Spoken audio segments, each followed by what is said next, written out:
Hello guys, in this video we are going to unbox the Philips 3000 series sandwich maker. So let's see what's in the box.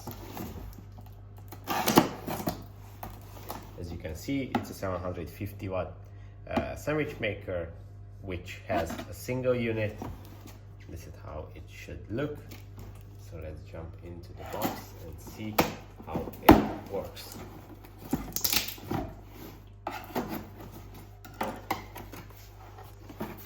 So in the box we have the sandwich maker right here.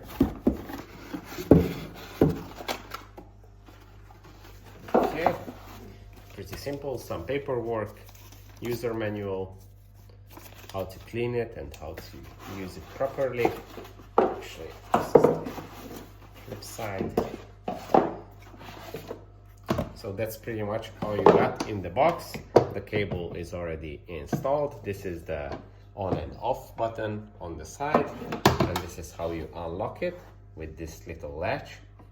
Pull it up, and that's pretty much it. That's where you put your sandwich, close it like this, and lock it. With the lock, when it's plugged in, you just turn it on, and that's pretty much it. So that's how the Philips 3000 series sandwich maker looks in the box, and that's how you can use it. Thanks for watching. Goodbye.